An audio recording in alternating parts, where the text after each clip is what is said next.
பொதுமக்கள் பாதுகாப்பிற்காக காவலன் SOS செயலி தமிழ்நாடு காவல்துறையினரால் அறிமுகப்படுத்தப்பட்டுள்ளது. காவலன் SOS அவசர கால பாதுகாப்பு செயலியானது பெண்கள், மூத்த குடிமக்களின் பாதுகாப்பிற்காக பிரத்யேகமாக உருவாக்கப்பட்டது. இதில் பெறப்படும் புகார்களுக்கு காவல்துறையினரால் உடனடி நடவடிக்கை எடுக்கப்படும்.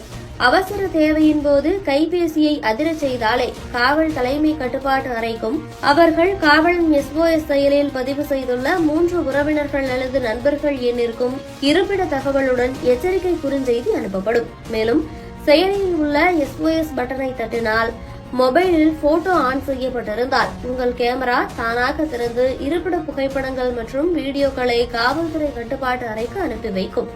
காவலன் டயல் 100 என்ற அவசர உதவி எண் காவலன் SOS செயலியுடன் இணைக்கப்பட்டுள்ளது. ஸ்மார்ட் போன் இருந்தால் அவசர காலத்தில் 100 என்ற எண்ணிற்கு அழைக்க தேவையில்லை. செயலியில் உள்ள SOS பட்டனை தட்டினால் போதும். ஸ்மார்ட் போன் இல்லாதவர்கள் தொடர்ந்து 100 என்ற அவசர உதவி எண்ணை அழைத்து ஆபத்து காலத்து உதவியை பெறலாம். இதுகுறித்து தனது X வலைதள பக்கத்தில் பதிவிட்டுள்ள தமிழ்நாடு காவல்துறையினர், உங்கள் பாதுகாப்பு உங்கள் கைபேசியில். பெண்கள் ஆபத்து காலத்திலும் பாதுகாப்பில்லாத சூழ்நிலையிலும் காவல்துறையை எளிதாகவும் விரைவாகவும் தொடர்பு கொள்ள காவல் உதவி செயலியை பதிவிறக்கம் செய்து பயன்படுத்துங்கள் என பதிவிட்டு அதற்கான விழிப்புணர்வு வீடியோவையும் பதிவிட்டுள்ளனர்.